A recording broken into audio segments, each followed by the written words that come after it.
3, 2, 1. It's all you. Hello, it's Mark Fine, and this is the Planning Commission meeting for September 3rd, 2020. Can we have a call to order and a roll call? Debbie DeHart. Here. Joe Seward. Mark Fine. Here. Steve Anderson. Here. Mary Carlock. Here. Anthony Noble. Here. Peter Maher. Here. Scott Ruggles. Here. Rhonda Grubb. Here. Thank you. Let's do the Pledge of Allegiance, if we can have the flag. Okay, I pledge allegiance To the flag, United States of America, to the republic for which it stands, one nation, under God, indivisible, with liberty and justice for all. Thank you, everybody. Okay, and do I have a motion to approve the agenda? Motion to approve. Second. Support. Support from Steve, and all in favor? Aye. Thank you. Agenda's been approved. And then the approval of minutes for August 20th, 2020. Mark, Mr. Chair, point of order. I think they're asking to make sure that we do roll call votes when we're on video, just so it's very clear. So when we vote, I mean, I think approving the agenda is pretty basic, but as we move through the rest of the agenda, if you would please just ask for a roll call. I know Okay. it's work, but I know the board's been doing that too. Okay. Roll call, I got that. Okay. Thank you, Sean. I'll make a Okay. motion to approve the minutes. Okay, do I have support? Second. Support. Can I have a roll call for the approval of the minutes? Debbie DeHart. Yes. Mark Fine. Yes. Steve Anderson. Yes. Mary Carlock. Yes. Peter Maher. Yes. Anthony Noble. Yes. Scott Ruggles. Yes. Rhonda Grubb. Yes. Thank you. And then I'd like to have this put into the minutes that I have received a letter from the Charter Township of Waterford for their update of their master plan amendment. You can put that in there. Okay, now I'd like to open up the public hearing, and this is for anything that we're not going to talk about tonight. So if anybody from the public would like to speak, can you explain how they can raise their hand? Yeah, so they'll call in on that phone number that was provided, and then they'll press *9 once they're inside, and then we will let them speak. Okay. Alex, do you see, is there anybody from the public on the meeting right now? Yep, we have one caller, 363 number. I will let them in if that's. Oh, I didn't know if they raised their hand. They might just be listening in. But it's *9 if they want to speak at this point. Okay. I have admitted a caller. And caller, press *9 if you are ready to speak. Or if you'd like to speak. You don't have to. Okay, I'm going to give it a couple more seconds here before I close it. Yes, I would like to make a comment for the general and during the general comments. Okay, can we have your name and your address? Yes, my name is Susan Whalen, and my address is 9600 Round Lake Boulevard. Thank you. You can go Now, ahead. can we see this on Zoom as well? Can we watch this as well? You can watch it from the White Lake YouTube page. It's about 30 Oh, seconds okay. behind, but that's where you can see everything that's going on right now. Okay, thank you. Okay, and you're going to mute me now, right? Oh, yes. Are you all finished? Okay, Okay, am I muted? not yet. Yep, I've just muted you. Press *9 if you have anything to say. Okay, so I am gonna end the call to the public at 7:05 p.m. Now we have a public hearing. It's for the 2021 to 2026 Capital Improvement Plan, CIP. Sean, if you'd like to speak to that. Absolutely. Every year, as you guys know, we go through this update, and I usually wait until the public hearing to read the kind of boring sections, but boring but informative sections so that the public fully understands what we're doing and why we're doing it. So the 2021 to 2026 White Lake Township Capital Improvement Plan, which we also call the CIP, will serve as a tool to assist White Lake Township in turning long-range policy planning into real improvements on the ground. A 6-year capital improvement plan and annual update of that plan is now a requirement for White Lake Township under Michigan Planning Enabling Act of 2008.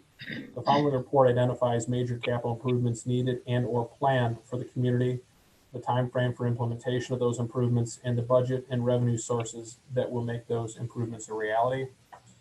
Capital improvement plan is a 6-year schedule of these physical improvements, which this plan identifies these needs for major public infrastructure projects, sources of funding to make those improvements, and provides the schedule of expenditures for constructing, maintaining, upgrading, and or replacing the community's physical inventory. The CIP, therefore, is a tool to assess the long-term capital project requirements, which are considered kind of the big jobs of White Lake Township. Our threshold for a project to become a capital improvement project is $50,000. Some communities, historically, like a larger community like Ann Arbor might use 100,000. Rochester Hills used to have a minimum of 25,000. We're somewhere in between. Since the capital improvements projects are spread across multiple community needs, for example, police, fire, water and sewer, parks and recreation, municipal administration, the CIP prioritizes these projects across the entire community, and over time, providing an apples to apples comparison, which are the rating sheets that every department does when they're putting the projects together that you'll find at the back of this plan. So examples of a project would be the purchase of a new fire truck, a water or sewer line extension, a new township hall. Things that would not constitute a capital improvement project would be the purchase of small equipment for the township, so a lawnmower, new office furniture, minor repairs, things like that. So,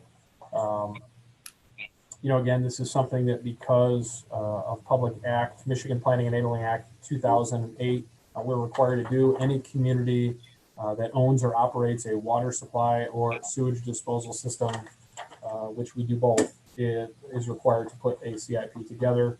I think we've been doing this now since 2009. So it's been a while, maybe 2008. So this is done. I want to just mention that we talked about this a couple of weeks ago at our meeting, and we kind of just went over it in broad detail and not in fine detail. But I want to acknowledge Justin's hard work on this. He is the one who did the vast majority of the work with this update, and it was his first go round. He has not done one of these before, but it was a quick study. So I want to publicly acknowledge all of his efforts and thank him. And thank all of you who have participated in this in your way, and thank all the departments who have also provided input. So at this point, public hearing comes when you guys are ready to hold it tonight. You make a recommendation to the township board or accept this CIP and send it along to the township board for their formal adoption. You'll see in the packet a draft resolution. This is board resolution 20-031. And it's really a boilerplate resolution that they consider every year. And so if you have any questions, I'd be happy to answer them, or actually Justin is available too. And again, he did the majority of the work on this update. So either one of us would be happy to answer any questions you might have. Thank you, Sean. Justin, very good job. Thank you. Any questions from the board on the CIP? I see you revised the facilities, which I think you said you were going to do. Right. They cranked that up dramatically. Yeah, and it's just an estimate, really. We really don't have a great idea. It's kind of a ballpark estimate, which, is about where we're at. Any other questions from the board? I'm going to make a motion to accept the CIP.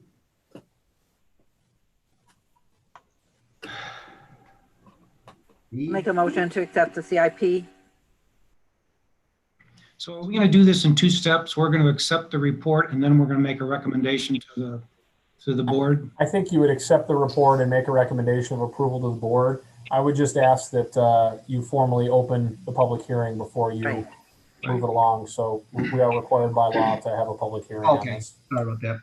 It's okay. Okay, so I'd like to open up the public hearing to the public. If there's any questions about the CIP. So callers, press star 9 if you have anything to contribute. Do you have to make a motion to open public hearing? Now, the township board, I think, does, but you guys can do it more informally if you'd like, which is just to call for it to be open at a certain time and then call for it to be closed at a certain time. I think you opened it at 7:10. I'll make a call to open it at 7:10 for the public hearing. And if there are anybody from the public, please state your name and your address.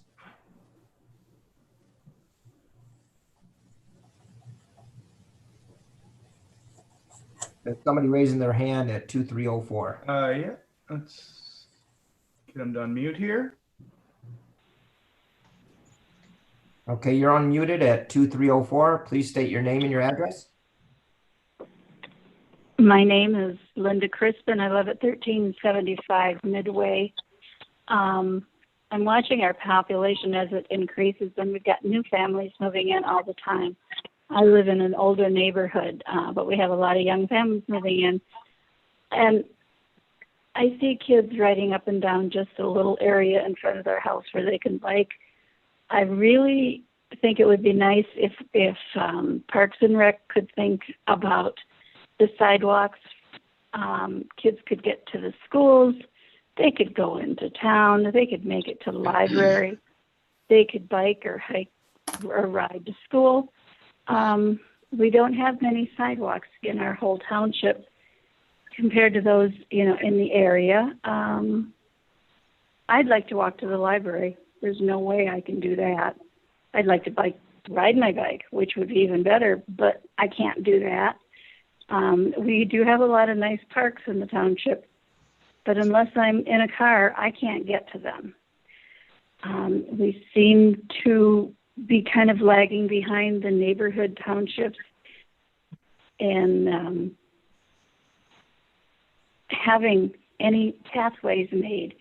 I have been talking to people in the township for many years about this since my kids were in school, and now I'm about to have grandparents, so you know how long ago that's been. Anyway, it would be so nice to be able to go out and walk to the library, walk to Kroger, walk up into Union Lake, all over, or to take a bike. But our roads don't allow for that because they're so curvy and small. Then a lot of them now have curbs on them where if your bike hits it, you're going to crash and spill, and I've done that a few times. So I would appreciate it if Planning Commission would just really look into some bike paths. I've heard for so many years about, oh yeah, we're looking into it, we're going to get them. But I noticed in your budget or your statement that there's over $669,000 in there now. Why can't some of that be used to start putting bike paths and sidewalks where they're really needed? Thank you for your time in this matter. Thank you for your input. Thank you. Is there any other public that would like to speak onto the CIP improvements?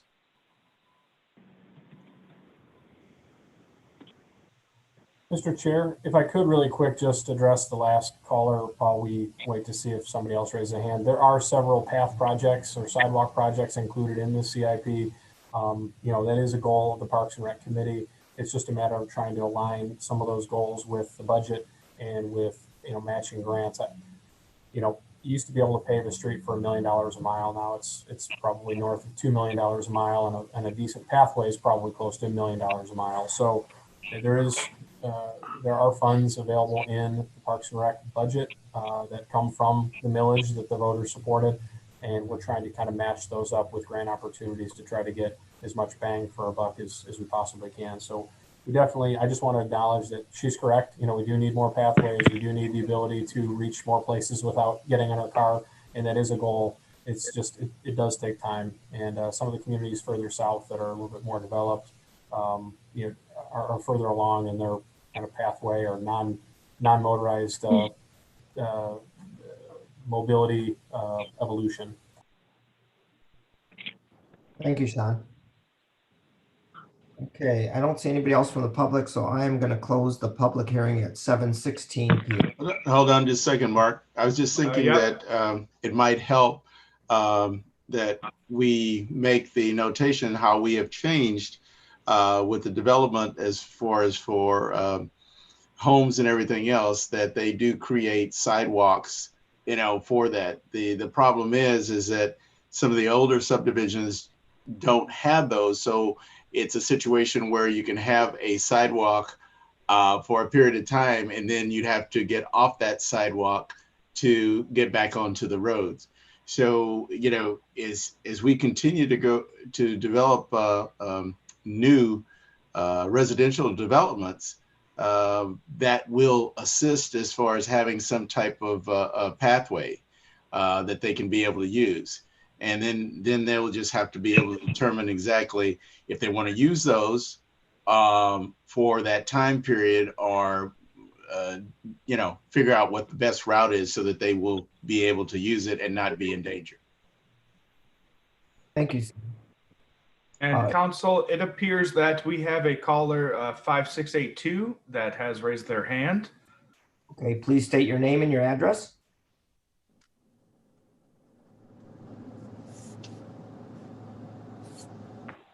Thank you. My name is Susan Whalen, and I'm at 9600 Round Lake Boulevard. I want to thank this committee for the opportunity to address this body. And I've been a resident of the White Lake Township for 52 years, and I have been an advocate for safe bikeways. I don't want to repeat everything that the caller before me said, but it is a dangerous place to try and get from one place to another without a vehicle, in particular along Bogey Lake Road, where there are 4 schools, and we see a number of people, a number of kids in the twilight, you know, walking along Bogey Lake Road. I've been an advocate a long time. I've addressed it with the township for years, with almost every supervisor that we've had in the last 52 years, and just don't see. I'm curious, and I know that the gentleman before me did address it somewhat, but I would like to know if there is money in the budget to provide paths of some length for communities. We know that there's start and stop sidewalks and safe walkways, but really feel this needs to go to the front of the issue when we have these wonderful facilities, and yet families cannot get there without loading up the car, and seniors can't do the same. So just wanted to thank you for this opportunity, and again urge the commission to address this as part of the development. Thank you. Thank you. Would Sean or anybody on the board like to respond? Just a comment again on, you know, piggybacking off of what Mr. Anderson said, is even with non-residential development, especially along M59, redevelopments, new developments, projects are required to construct pathway along that major corridor. Specifically with Bogey Lake Road, the pathway extension down that road is going to be tied to a water main extension, and our DPS department has been over time working with the school system to try to plan and facilitate that project so we can leverage some of the cost. So it is, you know, an issue of timing, and again, as Sean said, managing our limited resources. Thank you, Justin. I would like to say a few words too, just to say that we're with you. You know, I'm also on the Parks and Rec Committee.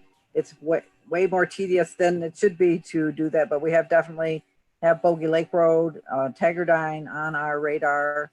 And in the last few years, we have put in a bike path along between like Lowe's and the Walmart site. And last year we put in one, Sean, you might help me with the development that is by Bogey Lake Road across from Myers. We put a new walkway in there. We have a We little did Worthington Crossing. around one of our, by the Dublin Center. So We did. those are small compared to the need, but we're with you. We also have a Parks and Rec committee. We're also meeting virtually, not this month, but in October, and we welcome you to attend. And if you hang around too much, we put you on the board there. So. Yeah, and Mary, there is a project slated for Union Lake Road, and there's Oh, currently yeah. a new development going in that's going to put several hundred feet of sidewalk in on the west side of Union Lake Road as a part of its project too. So Great. that'll be done by others, but it will help, as Steve mentioned, kind of Every bit counts. right. Those are great questions too. Thank you to the public. Is there anybody else from the public? We have a Mike Boss waiting. Is that somebody that's affiliated with this subject? We can find out. No, I don't know. Yeah, we probably shouldn't if we don't know. Yeah, Randy, are you expecting someone named Mike Boss to jump in on your? Okay, so it would have to be audio only, Alex. Okay, copy. So we can't do that at this moment because he has to join by phone. So I'm going to remove him. Except for that, there's nobody else. Okay. And I am going to close the public portion of this meeting at 7:22 p.m. Thank you, everybody. Is there any old business? No old business? Okay. Mark, I don't know that we took a vote. I'm sorry, Mr. Chair, we didn't take a vote on the plan yet. Did we close the public hearing, but we didn't take action on the CIP? Yep. So can I have a motion for the CIP capital improvements?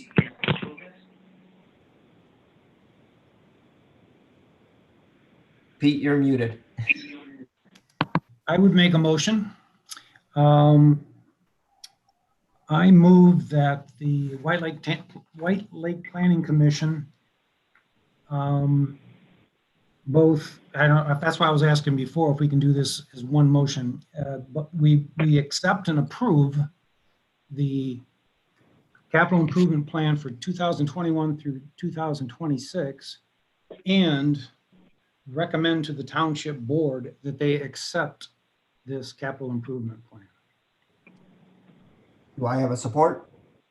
Support. Can I have a roll call? Debbie DeHart, Yes. Mark Fine, Yes. Steve Anderson, Yes. Mary Carlock, Yes. Peter Maher, Yes. Anthony Noble, Yes. Scott Ruggles, Yes. Rhonda Grubb, yes. Motion has passed. Thank you. Okay. Is there any old business? No old business. Okay, let's go to the new business. So I have new business for the Four Corners Square. It's located on the northeast corner of Union Lake Road and Cooley Lake Road, currently zoned neighborhood mixed use NMU, identified as parcel numbers 12-36-478-028, 1451 Union Lake Road, and parcel 12-36-476 -030 at 8752 Cooley Lake Road, parcel number 12-36-476-029 located at 8198 Cooley Lake Road, and parcel 12-36-476-025 at 8080 Cooley Lake Road, consisting of approximately 6.25 acres. And the request for architectural revisions to approved final site at the Four Corners Square LLC. That requested from Randy Martinuzzi. I hope I said that right, Mart. And that's at 29580 Northwestern Highway, Suite 1000, Southfield, Michigan, 48034. John, would you like to speak to this? Sure, I don't have a whole lot to start. Randy is going to jump in and give a presentation, but this is related to the rooftop trellises on the residential building. You have a memo from me dated August 27th, along with a few exhibits. If you have any questions for me, I'd be happy to answer them. But I know Randy's probably going to get into a presentation and may share some information with you as well. Okay, thank you. Is there anybody else from the board that'd like to speak to this now, or should we wait till after Randy speaks? Wait till after. Okay. Randy, if you'd like to speak to this. You need to unmute yourself. I'll try to give you a little history of how we got here today, and Sean can probably fill in some of the blanks because I've been gone for about 2 months dealing with some family issues. We recently put the trellises up, I think as recent as probably 3.5 to 4 weeks ago. And Sean had the reason to be on site, or I think he was driving by and he saw they were wood, and he had the expectation that they would be steel. And that raised some concern to him. I was at the meeting where we were up on the roof, and Sean saw a few of them had some bows.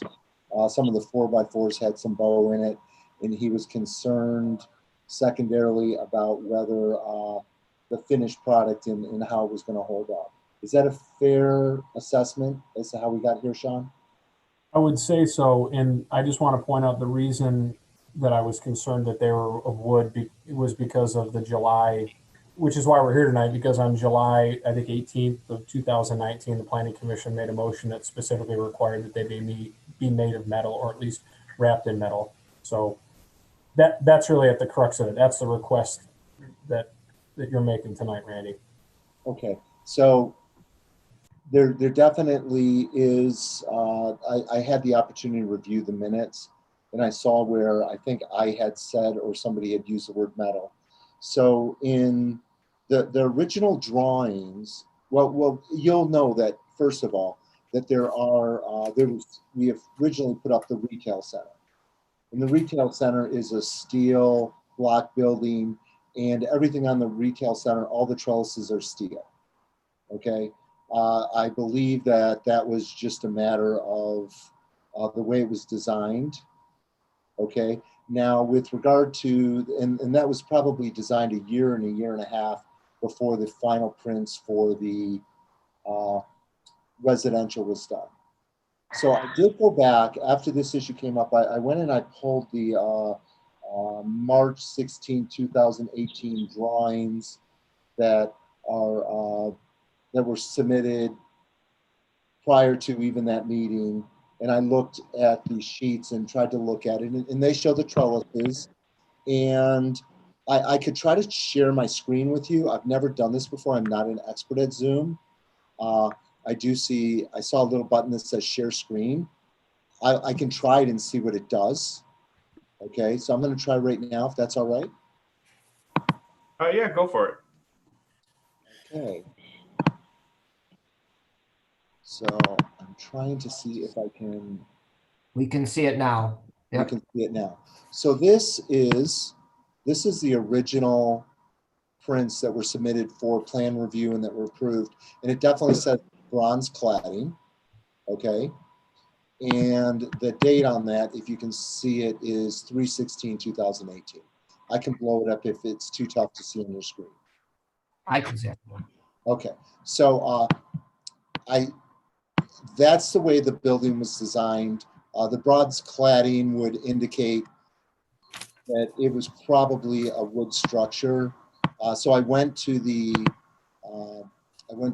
structural prints.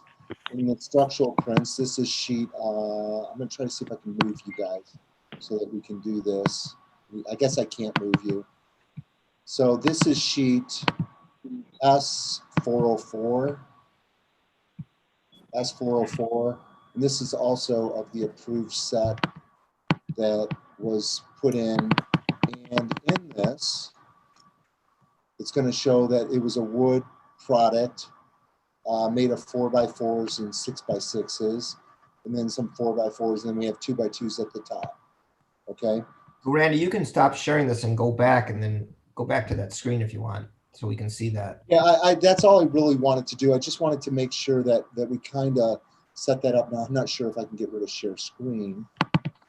Top of your screen says stop share. There we Yep. are. Yep, you stop.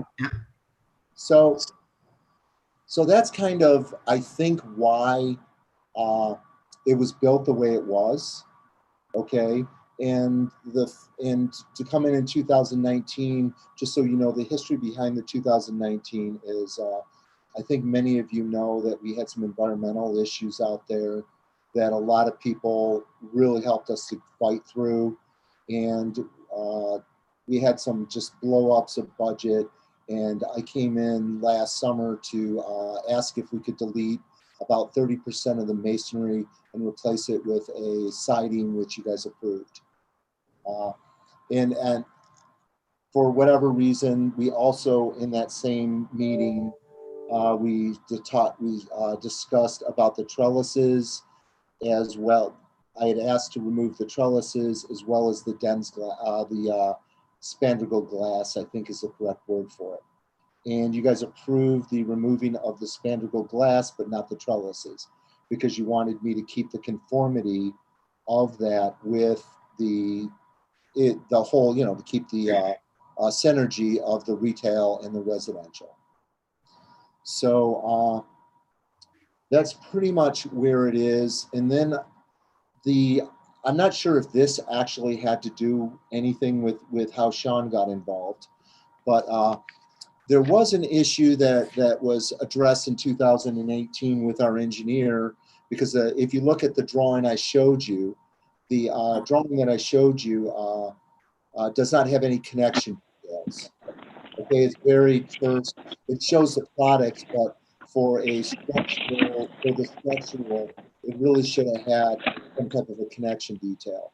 So in 2018, connection detail, there was an RFI by our contractor to the structural engineer, which is Desai Nasser, and asked them, and they provided a structural detail, and I'm going to put it right in front of my screen and block me out.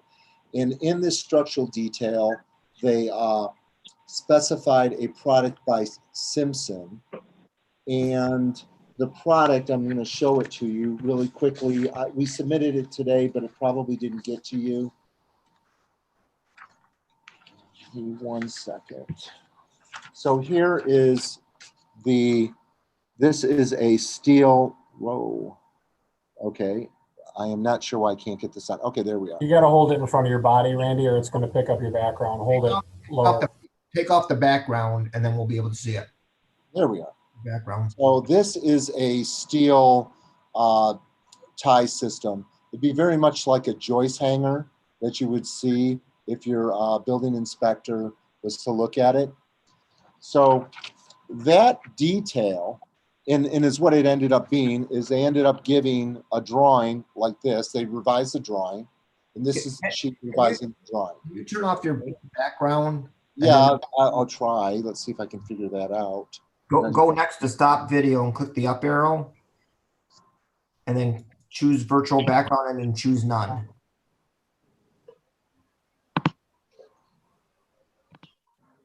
There you Perfect. go. Thank you so much. You're welcome. Now we'll be able to see. So now, yep, that works out perfect. So now this is essentially the same thing, but you'll see that there are the circles, or we call them bubbles. And in the bubbles, they added the connection system. Okay. And then per Sean's request, this was revised the second time, which was received today, taking the top and making that a 2x2 tube steel, and then putting a 4x4 angle iron along the 6x6 for extra support.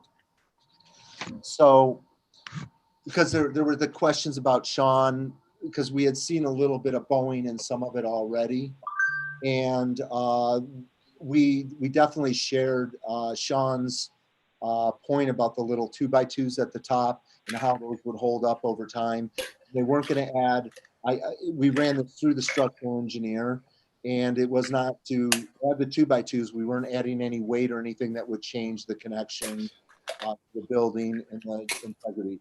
This is actually done by the structural engineer as we have it today. So I understand some of the things that Sean saw because I saw them too, and that was the first time I'd been on that roof since I'd been back from Florida. I have a father who had a couple strokes in Florida, so I spent a lot of time there. So that was the first time I had seen it, and I understood Sean's concern, and I understand it right now, which those things have been changed out. I was on the roof yesterday or 2 days ago, and it looked like they had already taken care of those 4x4s. But in that same regard, I would like to get those things painted. So here's where we have the change. Is the prints all do say that there's a cladding, okay? I will tell you that we have a lot of cladding on the retail center, just within the parapets, and these things are up there. We can clad them, but with the detail, we think we would have a mess, okay?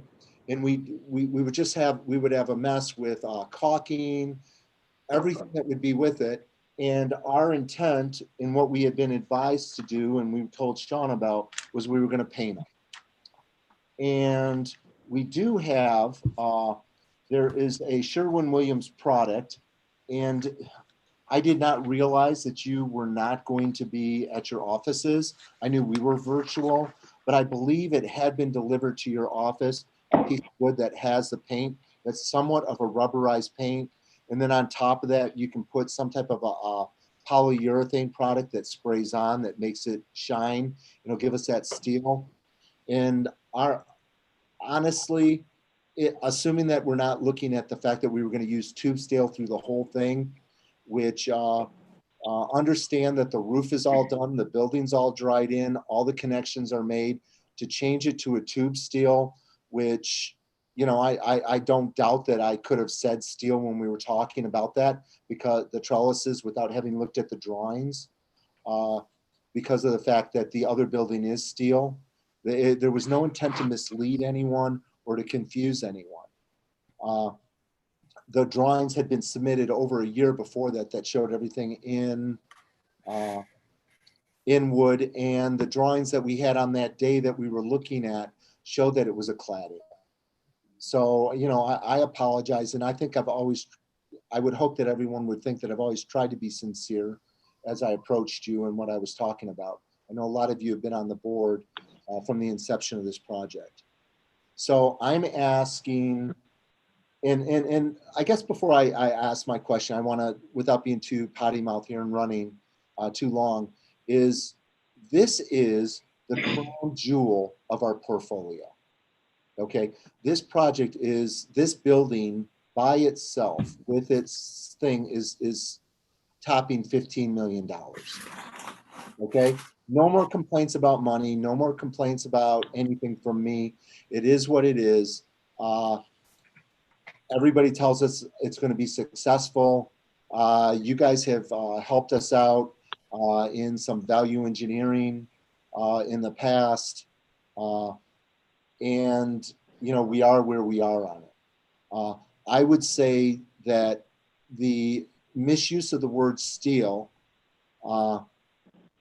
just would be, if you said that you were requiring us to do steel today, it would be disastrous. We'd have to get that totally re-engineered. We'd have to tear that roof open that is all sealed up. We'd have to, because it actually mounts into the lower part of the building. It's just, I really beg and implore you to force me to put steel on there. With the cladding, I would beg you and implore you not to do that, because I think it'll be a mess and I think it'll look terrible and it'll just be a caulking nightmare for maintenance. You think the cladding would look worse than wood? Well, your wood is going to look like a solid piece of product. With the cladding, you're going to have hundreds. You know, you're going to have hundreds of pieces of a aluminum product trying to wrap all these different components. Randy, do you It's gonna mind? have a bunch of nails in it. It's, I believe from everything I've seen in every project we have, that it will just be a maintenance nightmare. Randy, do you mind if I share my screen? I got a picture of it when I was on the roof. I just want people to see it. Do you mind if I do? Yeah, excellent. Please do. I gotta figure out how to share my screen. Right there.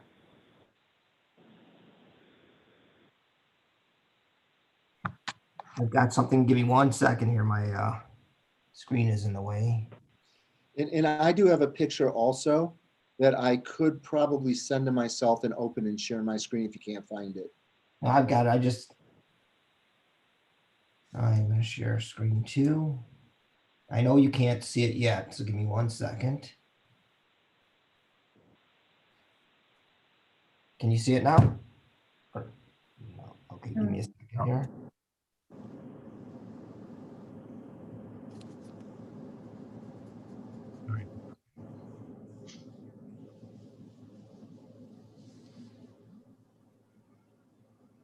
Should be bottom center, and then you select your window. Oh, no, I know how to do it. What's happening is my bar is staying up here.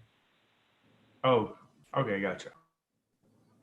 It's getting in the way. We'll take your word for it. I'm going to try it again. Screen 2, share. That. Beautiful. Oh, go ahead, Randy. So as you can see, it's already all tied into the roof system, the parapet wall. To try to tear that out, I'm telling you, folks, would be a nightmare. So obviously, when we looked at the little 2x2s that you see at the top, you know, we just said it just made sense. You know what? Let's change those out to tube steel. Okay. Which can be painted. You'll see that when you're looking at the picture that there are no connectors, that it's all done with nails. The connectors need to be added. I pretty much read people the riot act today when I saw that, and it's like, why don't I have connectors? And then obviously, you know, the answer I'm going to get, well, is if we went and put all the connectors on, and then when you painted it, you'd have parts that aren't painted. Right, the wood that would be exposed and that. So we should paint it first and then put all the connectors. It's the excuse that could be presented to me as feasible, but I'm not necessarily buying it. I think that somebody just had not looked at the new drawing. Okay, the RFI from 2018. So, you know, to no matter what point we have here is I'm glad that we're addressing it because it's going to get secured the proper way and quickly. Okay. Hey, Randy. Yeah. While the screen is up there, it would probably help the commissioners to understand, since we are concerned about any type of warping or whatever else. Explain to them where the connectors and the 90-degree angle irons are going to be put, so that will increase the structural integrity of the areas that is not going to have the tubes. Can you show that to them? Okay. So you have the verticals, which are 6x6 that you see are penetrating into the ceiling, into the roof. The idea is on the back side of that to put the drawing shows that we're going to put a 4x4 angle iron. Okay. And my position would be that I would put that dead center within the heart of it as close as I could, so that it could actually be kind of, if you saw it from the road, it would almost look like an architectural, like a fin to it, as opposed to something that overlaps it. That would go right up into the 6x6. That's the top. Okay. Yes, that one there. That's also a 6x6. So it would kind of mount into that and hold all that together. If you look directly in front of you where the arrow is, the Simpson connector, which is also metal, should be at every point of connection. every single there, down. If you go inside where the 6x6s attach, every point of connection should have the Simpson product. And just so you know, it's not a money thing. The Simpson product are readily available at Lowe's for $2.98. This isn't something that wasn't done for, that I believe anyone did not do for any reason. Like I said, the excuse is, well, we would paint it all and then we could put them on. And they would have been painted probably 2 to 3 weeks ago if this issue had not come up. And I cannot tell you whether somebody would have said, oh, we have to put it up or not. Randy, up here, you're going to be taking these small pieces off and putting, what is it? Is it 1x1? Is it aluminum? It's a 2x2. It's calling for a 2x2 aluminum tube steel. No, up here, that's not going to be 2x2 though, up here. Yeah, that's 2x2. All that wood is that large, so that's all. Right here is 2x2, but you got the smaller slats up here. So I thought that was going to be smaller. Those right here going across. I think 4x4. I think those are 4x4s, Mark. Those are 4x4s. Okay, I'm sorry. Then 2x2s. Okay, how are you going to connect the 2x2s to the wood? Are you going to have like angle irons? I saw 16 gauge angle irons, and you're going to bolt it, right? The 2x2s will be screwed right in. They'll be screwed right into the 4x4s. Okay.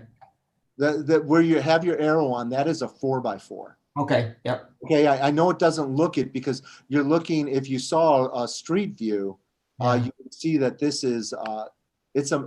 I don't want to call it a monster, but this is a very large structure. No, I know because you're right that because you're 6, but those are farther away, so it appears smaller, but 6x6, and that's farther away. Okay. Right. And if you go down a little bit, could you just scroll down? Keep on going.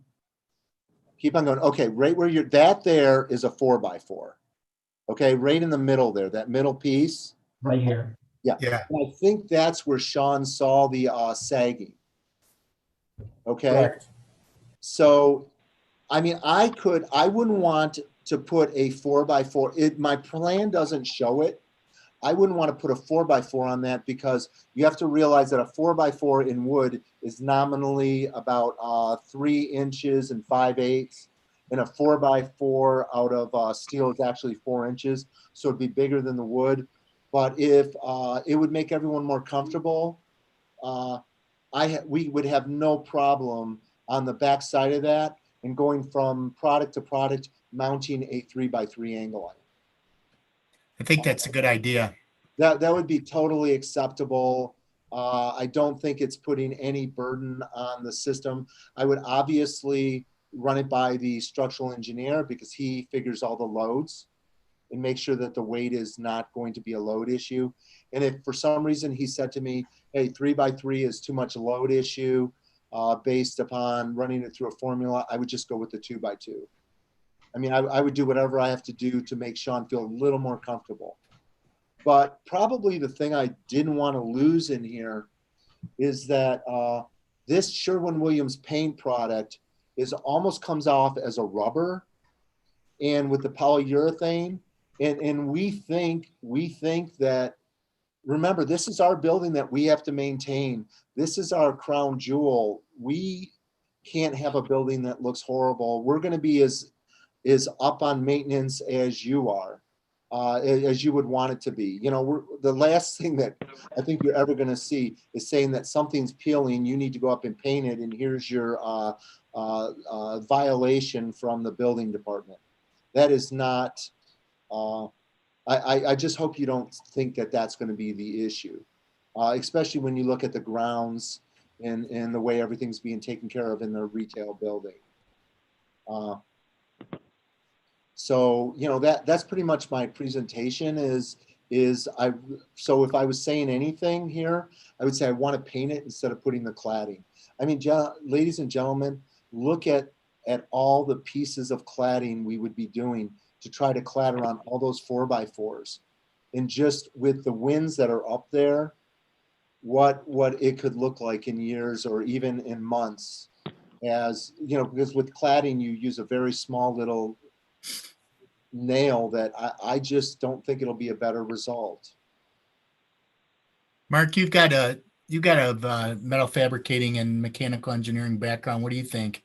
I do. So that's why I was asking the questions. My concern isn't the paint because you have houses, you have wood. I mean, the painting's going to last. I'm not worried about that. I just want to make sure at all the joints that you bolt it or screw it. I was hoping bolt, but if you get a big lag screw or something, I think that'd be good. But you're up on the roof and there's going to be wind moving it back and forth. You're also going to have water that's going to freeze and not freeze. So it's going to be pushing on that. So my concern is that at each one of those joints, like you said, you're going to put some kind of metal, whether it's 4x4 or whether it's angle or the 16 gauge, that you get every one of those joints and you make sure that's bolted in. I can see it withstanding that, and I wouldn't have a problem with you painting it. The paint would last. That's my thinking. Hey, could I ask a question real quick? Yeah. What time is it? I can't see the time. I'm sorry. 7:50. 7:51. 7:51. So real quick, I have an obligation at 8 o'clock. So I'm going to have to leave here in a couple minutes. So if I could just give you my opinion before I go, is that okay? Yes, please, guys. All I would say is, I've got a memo from our planning director with his opinion, and that holds some weight with me.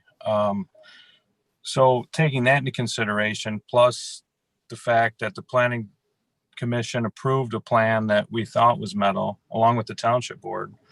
So that makes me lean towards asking for what we approved, right? Now maybe there's some middle ground for some concessions. I don't know, but I'm not thrilled with the idea of wood on top of that building, especially if it is your crown jewel. Why cheapen it up? I understand that maybe times are tough, but you've asked for a series of concessions from not only the planning commission, but the township board, all of which you have been approved on each step of the way. Given the fact, if you had brought them all to us at the same time and asked for everything at once, I think you would have had a more difficult result. But so maybe you guys can find some middle ground. I would lead towards what Mr. O'Neill has to say. But I'm sorry I can't hang on and give you my vote. You still have a quorum without me? Yeah. Oh, we do. Yeah. You do. All right. All right. Take care and stay healthy. Hi, Scott. Good seeing everybody. Be care, Scott. Thanks. Take it easy. So I'm going to open it up to the board. Can you put go ahead. I'm looking at the wood, Mark. Do you want me to take it off? You might as well, yeah. Well, no, hold on just a second. I just want to be sure I understand. I was fine. I'm fine with all the stuff that we're talking about reinforcing and everything else, because the key thing that we want to do is have structural integrity. And I just want to ask, and just for clarification, Sean, the warping issue that we currently have, can you guys see my arrow when I do that? No. Okay. So I didn't think you could, but give you control. Is there a thing that says no, you can, whose black arrow is that? Is that yours, Mark? Okay. So the area where the tubing is going to go, the metal tubing, which is right there. Those right there, the 2x2s there, correct? Correct. So what's going to happen is that all of those will come off. I just want to be sure. Is that correct? Correct. Okay. And then the 4x4s, which the 2x2s are attached to right now, in order to be able to attach those, how are they going to be attached? I just want to be sure I understood. Are they going to be faceted, screwed, or whatever else into from the metal, from the outside, inside? How are they going to be attached, Randy? Randy, can you show that drawing? I'm gonna give it back to you. Can you hold that picture up that you showed before, the drawing? Yeah. So it shows. It just says that it's I mean, it's going to be screwed in there. I mean, it's metal going into a 4x4. Remember, that is a 4x4 that we use to hold up decks that are, carrying thousands of pounds of weight. You say you're saying 16, wait, 2x2, 16 gauge angle each side. So he's going to have a 16 gauge angle, which is pretty thick, two side with 2 by number 10 screws. Okay. Yeah. Screwing it down. Mark, you're the engineer. What do you think? I was hoping for bolts, but I think screws would work. Randy, is there any way we can do bolts? Oh, we could definitely put a lag bolt. Yeah, let's do a lag bolt. Yeah.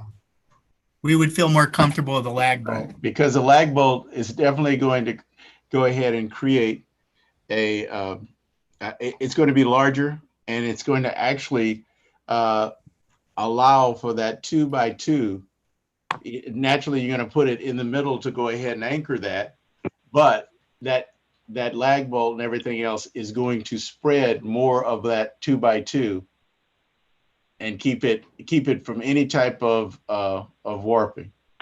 Yeah. The only ugliness of putting the lag bolt is now when you're looking at it from the street, you see a nut, on the bottom of the 4x4. I don't think it's going to matter, Randy, from 200 feet. Okay. You're not going to see that from the street level. Unless you're the bionic man like Steve Anderson. Right. That's right. Yeah. $6 million man. And plus after you paint that, that's going to create a shadow anyway. And from a distance and everything else, it's going to create a shadow. Yeah, I mean, they can put a lag bolt in there, and then it can never move. And we would end up painting those, right? Because that's going to be painted. It's going to be painted afterwards. I believe once they do everything, Steve, then they'll apply the paint on everything, right. Even the reinforcement with that. So you won't see anything, and from the street you would see, I believe, in my opinion, a black structure. I mean, unless you were up on that roof, you wouldn't be able to tell. That's my belief. Yeah, I would think. Excuse me. I was up there with Rick Kowal, and we looked at it, and he actually had the idea of reinforcements, what he spoke about earlier. And then Mark Fine and I were up there, not knowing that Mark was a mechanical engineer and he did a lot of metal fabricating. He started expressing with the nails and had all the ideas about reinforcement. I myself contacted a guy that's a professional epoxy. He does floors at MSU, Chrysler, all over the place, commercial grade. He also had worked corporate for Sherwin-Williams, and he actually was the one that told me about the product that was just previously discussed would be the only thing close to a decking material that would come close to being like a rubber material that would stick to wood. So I think that was the closest you're going to get. You can't spray a type of rhino liner coating. That was one of Rick's suggestions. Good suggestion. Won't stick on wood, is what he was stating to me. So I have a couple questions.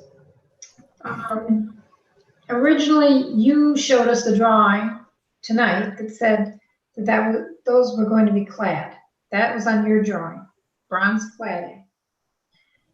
Now you're saying the cladding won't work because it will be a maintenance nightmare. I was under the impression it would be metal like the commercial building is. If you replace those 2x2s with tubes, and I'm assuming they'll be hollow tubes, will the ends be open on those tubes or will they be capped? And the reason I'm asking is if they're all open, I can see wind whistling through there and actually causing sound. Oh, they would be closed. They'd be closed just to protect them because it's steel. The steel's got to be painted, so it would be done just to protect them from rusting. Okay, so I guess my question is why did we originally see, or you showed us plans tonight that showed that they were going to be clad, and now you're saying the cladding wouldn't work?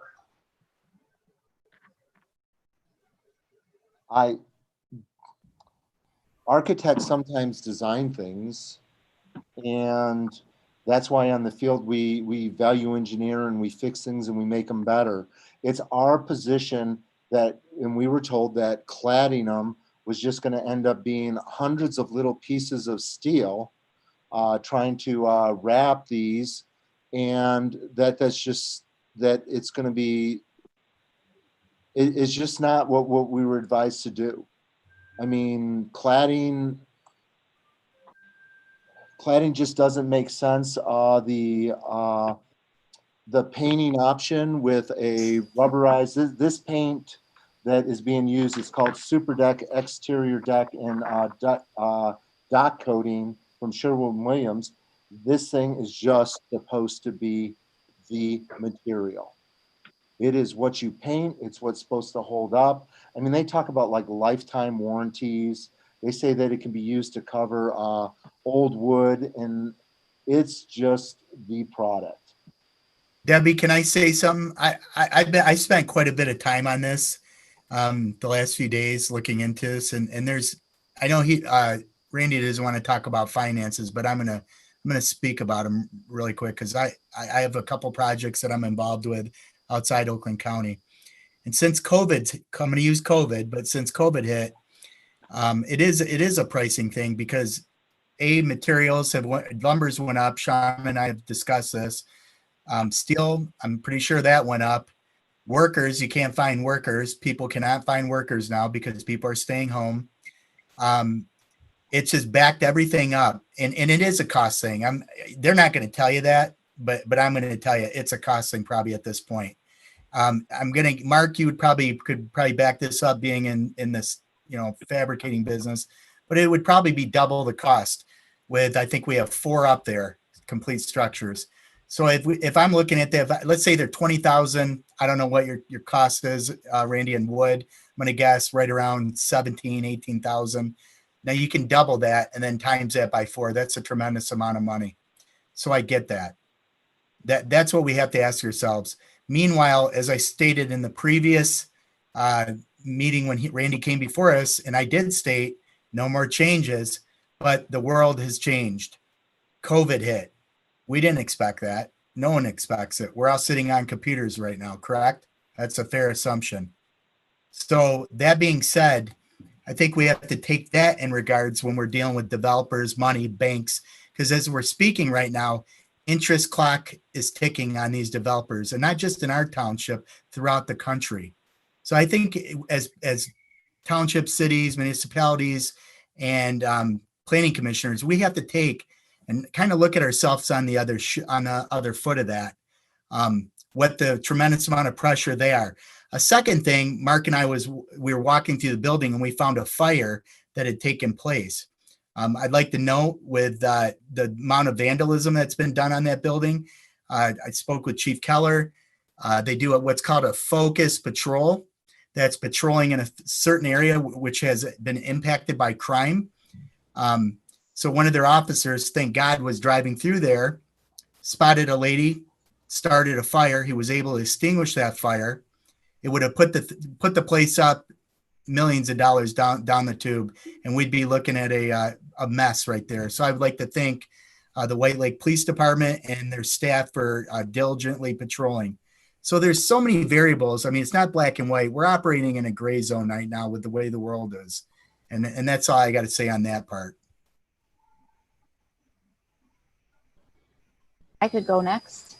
I'm having a hard time visualizing it, but when it comes to this, and it may be about money, and I'm all for keeping costs down on projects. But when it comes to this project, I feel like it's more about, for those that have been here from the beginning, it's easier to ask for forgiveness than permission. I think I would have been happier if I would have heard somebody come to us and say, hey, this is going to be better. It's going to be a better engineering point of view. But I mean, right from the get-go, the residents asked, can you keep that clump of trees until you have to knock them down? Sure, we can keep that buffer there. The trees were cleared out immediately. I believe there was an issue with putting in different windows that were not original on the drawing. And now it's this. And that's what bothers me most is I feel like this project is let's just do it. And if we get away with it, we get away with it. Rhonda, can I go back to that? Steve Anderson and I went down to look at the windows. Steve can back me up on this. We looked at the windows. We looked at the cost. The windows were being imported from Italy. Due to COVID again, they were held up. The developer was out 100,000. Those windows, Steve, you can tell him, Steve's using those windows in his house were very high grade quality. Otherwise, that facility would have windows, probably still wouldn't be here, probably into the middle of October. Rain, you know how the weather changes. So on a developer side, he had to do what he had to do, and he spent more money on the windows. Steve, you saw that, correct? Yeah, I mean, the quality of the windows, as far as the factors and everything else that comes in there are their quality window. I mean, I compared them with, because if you go in the any windows, they have all the different ratings on them, and by far those ratings were the reason why we chose the windows for our home, and they were very expensive. Put it this way, I couldn't afford to put those same windows all around my house. I still have half my windows that I still need to replace. So from a window standpoint, but I understand, Rhonda, what you're talking about is that, as you said, having the situation of more of asking for forgiveness rather than permission. But I can tell you, being in this industry, from a standpoint of 40 years in the interiors industry, which has to do with construction, sometimes you have to do things to get things to progress, and nobody likes it, but it does happen, and it happens on all projects, and it's not just this general contractor or whatever else. So it does happen. Trust me, I've made plenty of decisions on large multi-million-dollar projects based on the idea of saying, well, you're not aesthetically, it's going to be the same as long as the quality is going to be the same. Then let's go ahead and make the change, and then sell afterwards. And it's just it's a nature of the industry. It's not something that I'd like to have happen, especially on projects that we're doing, but it does happen. Yeah, and I'm not saying, Rhonda, that that's not a valid point, but that's why I believe in going out myself and investigating it, looking at it, spending time on it, and getting evidence, to look at it to see if it makes sense or not, and kind of get the big picture of it. So I agree with Steve. I'd like to speak to this because I wanted it metal, and I was going to stick to what I thought, and then I went up there, and I think it looks nice. What I was concerned about again is if you just nail it in there, it would all fall apart. So at all of the places where it comes together, you need to support that really well, and he's going to do that. So as long as he does that, it's not going to fall apart. And then aesthetically, that's what we're talking about. You're not going to notice the difference. Also, speaking to projects, so as you all know, I have a condo in Florida that got hit by Irma 4 years ago, and I've been trying to rebuild it, and I'm on the board there to rebuild it. We've gone through multiple changes. This is nothing compared to the changes that we thought we would get. So when you do have a construction thing, I don't like the forgiveness thing either. Believe me, Rhonda, I understand what you're saying there. But in this case, if I thought it was going to fall apart or aesthetically be different, I would say no. But I see it structurally being sound, and I see it looking very good. I would be proud to have this there when I drive by. I look at it every day because I don't live far from it. So I just want to make sure structurally it's sound, because aesthetically it will look good. Can I say just one thing really quick on that? Ready? Or do I need to wait? So I understand the forgiveness thing, and that you could think that we were doing that. But the reason why I started the presentation showing that the drawings from 2018 were wood, we haven't done anything that isn't, with respect to these trellises, we haven't done anything that's inconsistent with the drawings from 2018. But other than to sit here and say, and we haven't painted it yet, other than for us to say that we think that painting is a better option than the cladding. this is Randy, I would agree with that. I would agree with that point. I mean, I think it was to be clad. So at this point, it's just a matter of how this is finished. It's built the way it was supposed to be built as far as the shape of the structure. It's just determining what the best and most appropriate and acceptable finish is going to be. Thank you, Sean.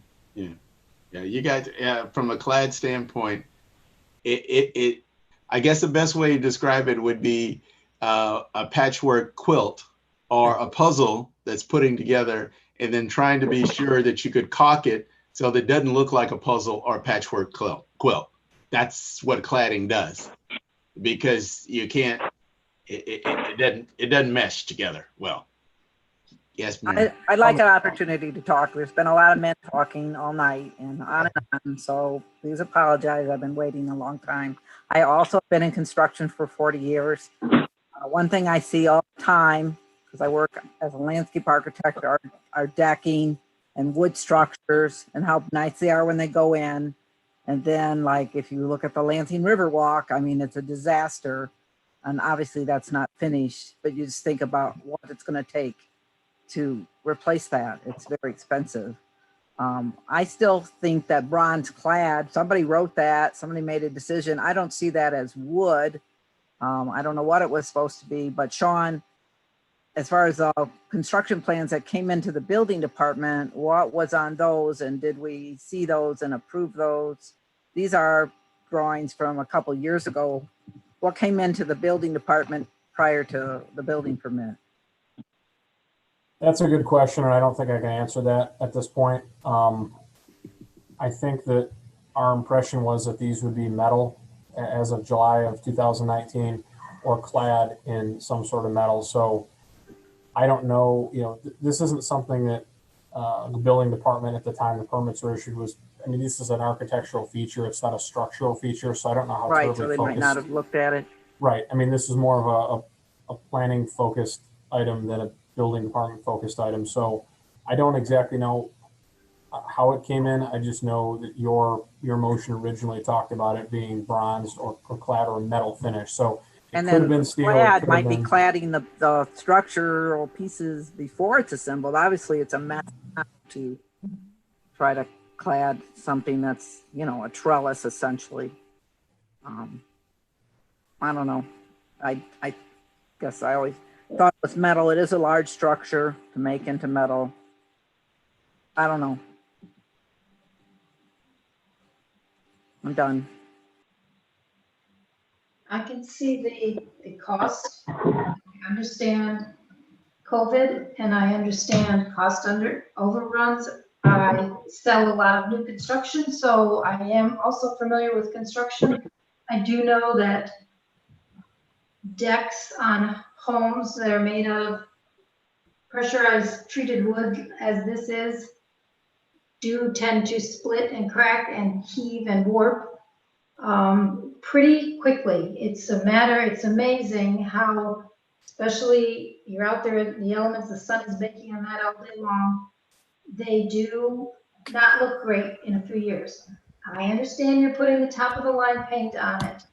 I guess my concern was, I really thought since the commercial was metal, that this was going to be metal also. That's my concern. There anybody else from the board? Just, if this is truly a $15 million project, which I have no way of evaluating, I unlike most of you folks, I don't have any construction background. It just seems to me as a bean counter that, as a recovering bean counter, that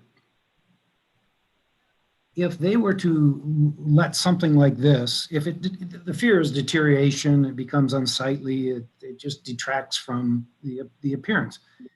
And if they were to allow these structures to become unsightly, I think we'd have bigger worries than just those structures. I mean, it starts with what, landscaping, you stop doing that. You stop taking care of the parking lot, Yeah. So if they were to let something like that go, I think there's going to be much bigger issues to worry about. My assumption would be that they will be as Randy has pointed out, they will be as incented as we are to keep that property looking good. But if it starts going down the tube, I think we're going to have bigger problems than those structures. I'm done. Well, considering it's an apartment complex, who's going to want to go to it if they let that all go? They're going to see things hanging and stuff. Well, hey guys, why don't we look at it this way also? Since Pete was talking about, maintenance or whatever else.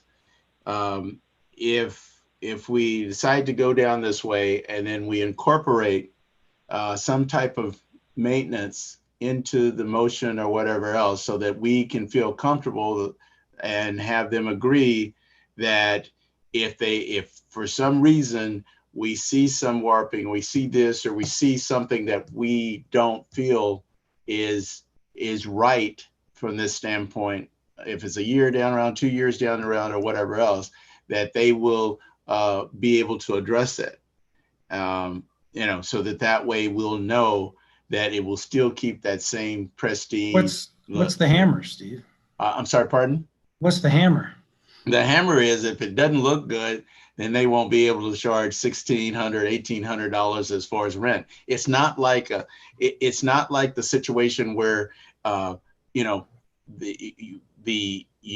it's like you buy this place or whatever else. They're still going to go ahead and have to address the issues of keeping and maintaining it, like you said, to look good, so that they can lease the property. If you buy a home or whatever else, you can let certain things go. Like right now, my deck really needs to be finished, but I own it. I'm not trying to go ahead and sell it, but I can tell you, if I'm getting ready to sell that home, it sure needs to be, changed. The deck needs to be maintained. It needs to go ahead and be stained again, or new carpet needs to be in there, because if not, then nobody's going to want to buy the home. So I'm taking the same consideration that no one would go ahead and want to lease that property or stay in that property if it didn't look good. Hi, Randy. Your hammer is that you have a building department and you probably don't have to use it. But you have a building and a code enforcement department, and if any building or house within your township is not properly maintained, the one that you guys see all the time is cutting the grass. But if people are letting paint chips and other things, or driveways fall apart, especially on commercial properties, you guys have the ability to write a ticket at any point. That's your hammer. This isn't something this isn't like I have to put up my hand and say I'm going to maintain it, because there's a legal obligation to maintain it. Thank you, Randy. Thank you. Any more from the board? Would someone like to make worry about it, 10 years, 20 years from now? I feel like once it becomes deteriorated, it'll just be removed. That's where a metal structure probably wouldn't. The reason, I thought that too, Mary. And then if you look around, there's barns that are 50, 60, 70 years old, or even on my house, it's 30-year-old where they have paint. So I agree with you, it could go, but even with metal, they're going to have to paint it and they'll still have to maintain it. I thought the same thing. Yeah. I think when you're looking, like Mr. Maher said, when you're looking at rents starting off at $1,700 up to $2,000 a month, and to maintain those rents, I don't think you're going to let the building fall apart. What I'd like to see is the building get moving along.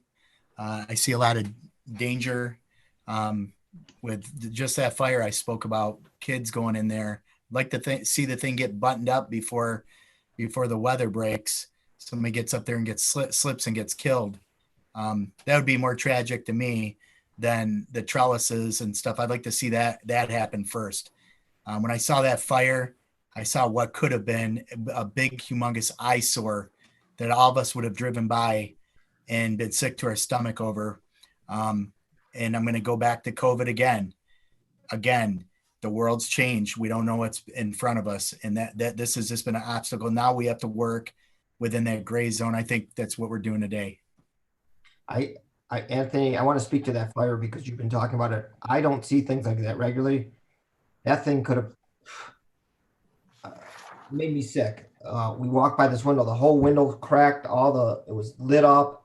It looked like somebody's camping in there. So It was a homeless person. yeah, It was a they need person to that came through that was homeless. right. They need to buckle that thing up quick because that's all wood. And if that police officer didn't come by and put that out, that whole thing would have went up and it would have probably caused another couple of houses to go on fire, the building in front. So I'd like to see it keep on moving. And I'm not going to push this forward without making sure that it's structurally sound. I do believe it'll be structurally sound with what he's going to do. And I do believe it's going to be aesthetically pleasing. So those are my two things that I'm thinking about. Yeah, I wish we would have known about it before, but that's where I'm at. Would anybody else like to speak, or would someone like to make a motion? Steve, would you like to make a motion? Sean, you've been pretty quiet. I wrote a 4-paragraph memo. I didn't figure you wanted to hear any more from me. I usually keep it to 1 paragraph. So, Has your thoughts of your feelings been in any way assuaged or modified or by this conversation tonight? I am going to tell you that whatever you guys decide, I will be supportive of, and I won't object to. So I'm not going to get passionate on either side of it, really. Okay. And Sean, I did read what you had written there. So, because I went there when I went and looked at this, I went in with the opinion to go with metal. Then after I looked at it and heard everything, so that's when I kind of changed my mind. I went in with Mark Sean and listened to him when he started talking about his background. And then I was looking at the nails. And when I was up there with Rick, I saw it bending. But after speaking with Mark and then his suggestions being structurally sound, I'm not an expert in that. I don't have the background that he does.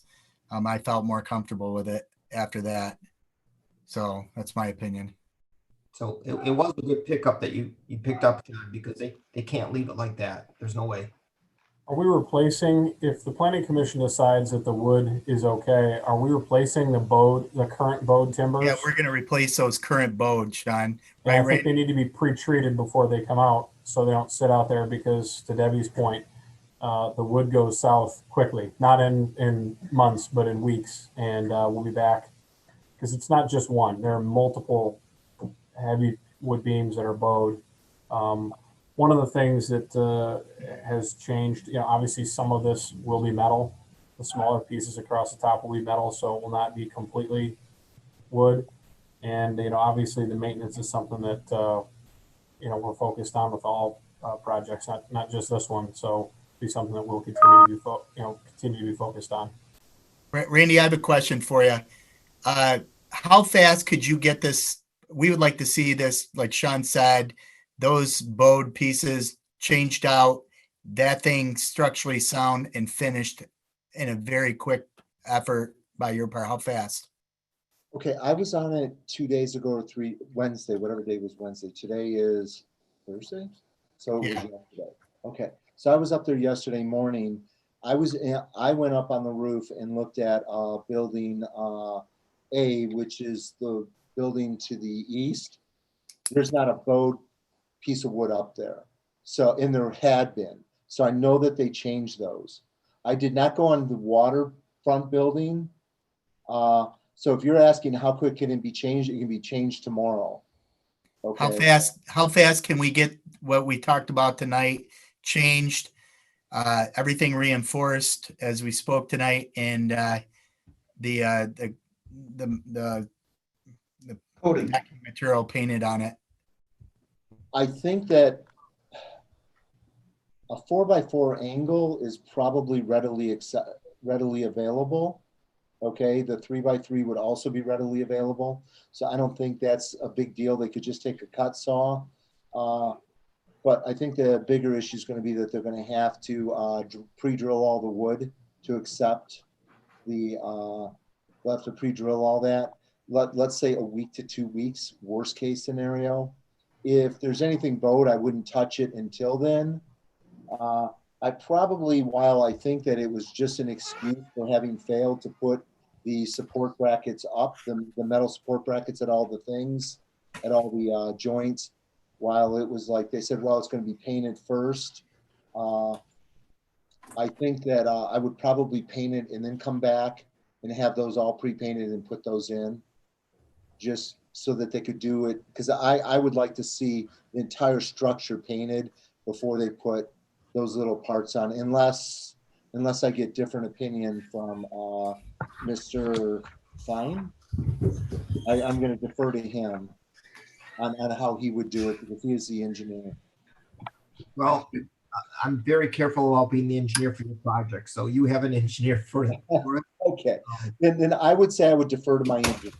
Yes. That's the only way I would say it is I would defer to the way the engineer says. If he wants everything painted as one, I guess I would just want to see how the super deck paint adheres to metal. I haven't read that part of the spec. I could do it right now while we're sitting here. Yeah. It's for new, used wood, concrete, masonry. So it doesn't say anything about steel. So I'd probably paint all the wood first, put the steel on, and then come back and paint it a second time.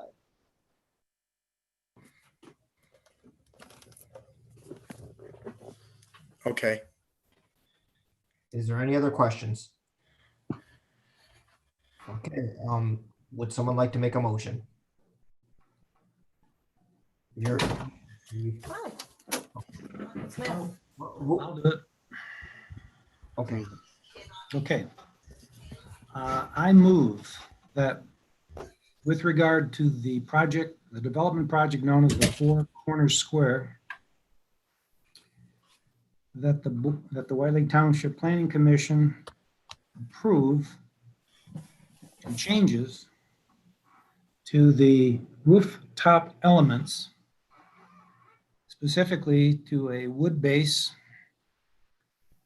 with a rubberized paint coating, together with all of the additional changes we talked about tonight, such as the 2x2 metal tubings and all the braces,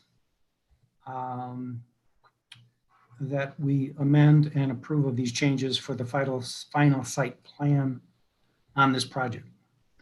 I would also like to include the Sherwin-Williams paint, the specifics of that paint to be included in there, and then the application, the application of it, and then also the final finish, whatever that's called, Anthony. The one you got, the exterior deck coating, to be included, those characteristics, and then the direct application of it. So correct.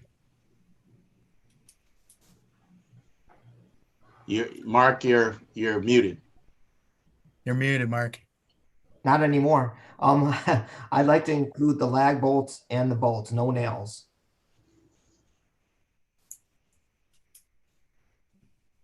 You want to have Sherry read all that back?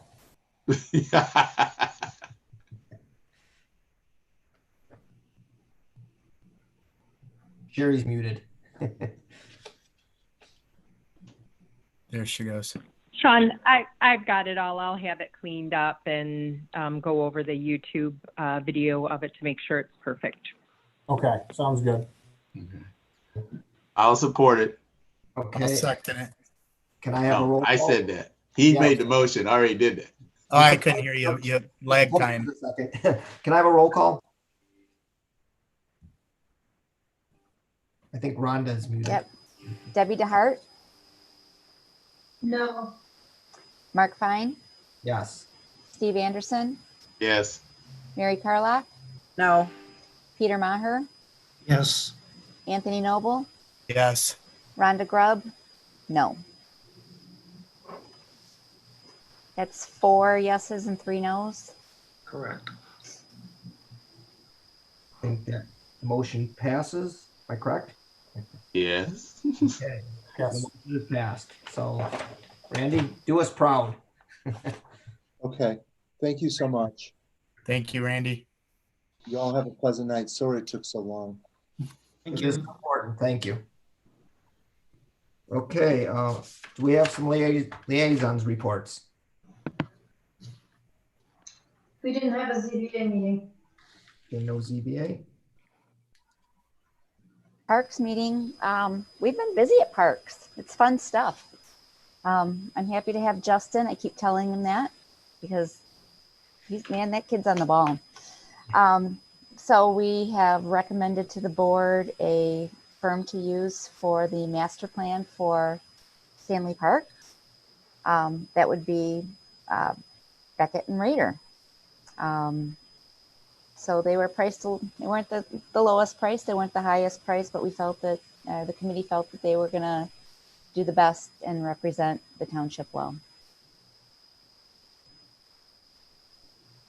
I think we want to have our next meeting. We're hoping to have our next one, our October meeting at the park, meet there, walk around a little bit and kind of get an idea for us, that those of us that haven't been there and been able to walk around and see, take a peek and see what's there.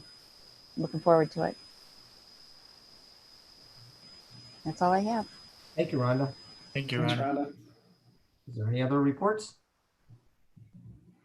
Okay. How about the planning consultant? We don't have a planning consultant, right, Sean? We do not tonight. Okay. Director's report. I will be brief. The only thing that's really coming down the pike quickly is the car wash. If you remember the rezoning that's across kind of from Discount Tire, they've submitted, and their first go round is, I think, in pretty good shape. The firm that they're using is doing a pretty good job as I understand it. So that one will probably be to you. I'm going to say October 1st for a public hearing because there'll be a special land use, and then on to the township board for the October meeting. They're proposing, and I don't know if they mentioned, I think they mentioned at the planning commission meeting a couple months ago, but the front 2/3 of that property they're going to use for the car wash roughly, and the back third of it they want to donate to the township, and that's kind of how they're showing it. So just so happens that some overhead lines kind of cut through and cut off maybe the back third or maybe 40%, and it's, it takes forever and a day to move DTE lines. It's super expensive, and I think they don't really have big plans for it. So they I think want to be done with it. So that's surprising. It doesn't happen very often, but John, what would the city do with a plot of land that's between two things you can't get to? you use the C word, and I'm going to forgive you. The township would, I'm just kidding. Sorry, that wasn't nice. The township would probably hang on to that. There's been some talk about the potential for,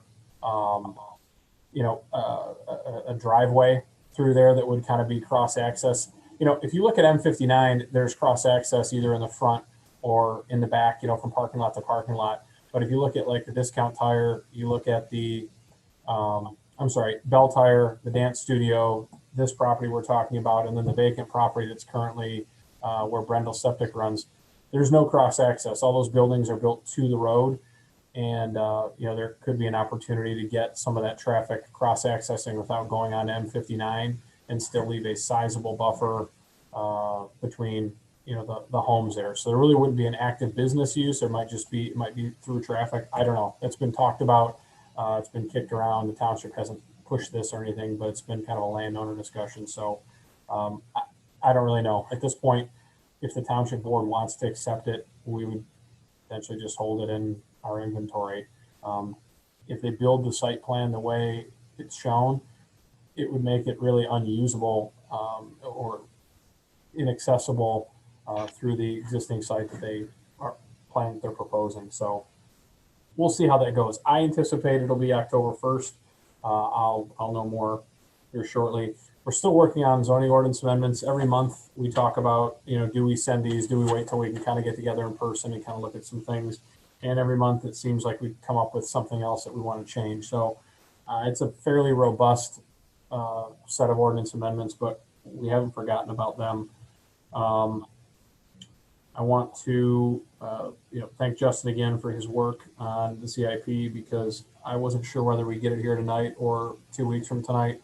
and because of his work, it was done and ready for tonight. So I appreciate that, as well as his work on the master plan proposal for Stanley Park with the Parks and Rec Committee. They had a very long meeting last week and got through some really excellent interviews, and I think made a great recommendation to the Township Board.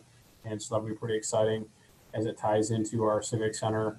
And that's really the last thing I wanted to touch on. The Civic Center Development Committee, which is a combination of board members, both Mary and Debbie are on that committee from the Planning Commission, and then members of the public as well as staff that are there to support them are been meeting for quite some time now and are getting to a point where we're ready to start sharing some of the information that's really in draft form. It's been worked on now for many months, and that group is hopefully in the next 30 days or so going to send an RFQ out to the development community, trying to find an investor who wants to partner with the township and kind of be a co-tenant out there with their buildings next to the township's future township hall facility, municipal facility, and public safety building. So I know we haven't talked a lot about it at the Planning Commission quite yet, other than to talk about it in terms of CIP programming, but quite a bit of work's been done, and it'll be something that we can share with everyone here very shortly. And it's a pretty exciting time. As much as I have enjoyed spending time in this beautiful building on M59, it's seen much better days, and I think it's time to upgrade our facilities. When the residents come in and say, "Wow, I can't believe you work in this building," I say, "Well, the rain doesn't usually come into the building. The toilet usually flushes, and the lights usually turn on, especially because we have a generator. So it could be worse." But anyway, in all seriousness, it's a big project in that area. It kind of really rounds off all that nice development that occurred on the east side of Elizabeth Lake Road, and ties in with what the library's already started from the municipal standpoint on the west side of the road. So it's really going to be neat with the park on one side, library on the other. That's kind of filling this gap in. And I guess I could keep rambling on for another half hour, but that's really all I had to say at this point. Justin, did I miss anything? You still awake?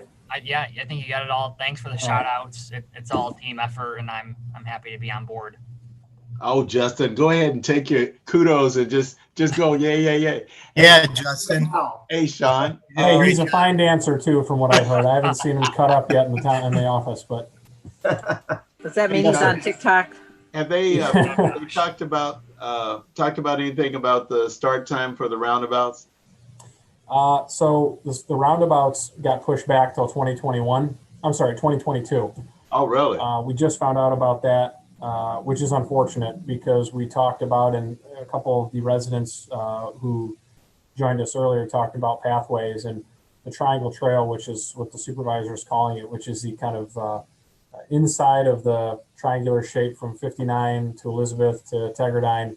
We're really kind of hoping that the roundabouts would go in so we could kind of know what we had infrastructure wise and we could kind of build up to it.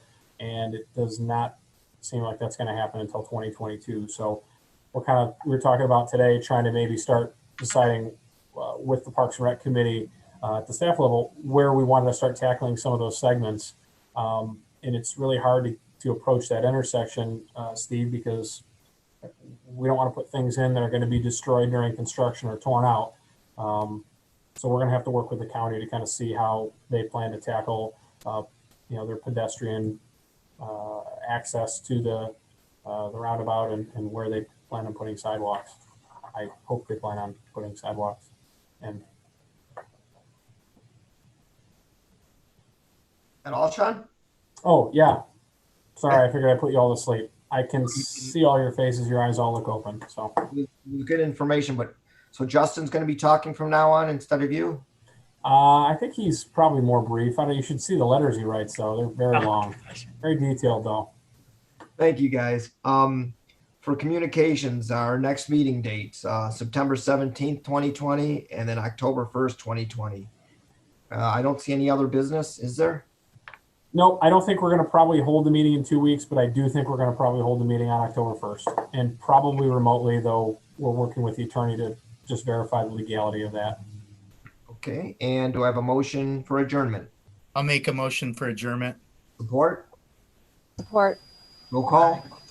Debbie DeHart, Yes. Mark Fine, Sure. Steve Anderson, Yes. Mary Carlock, Yes. Peter Maher, Yes. Anthony Noble, Yes. Rhonda Grubb. Yes. That's you, Rhonda. When it says Rhonda, I said Grubb, that's yes. you. I said yes. He voted. Thank you.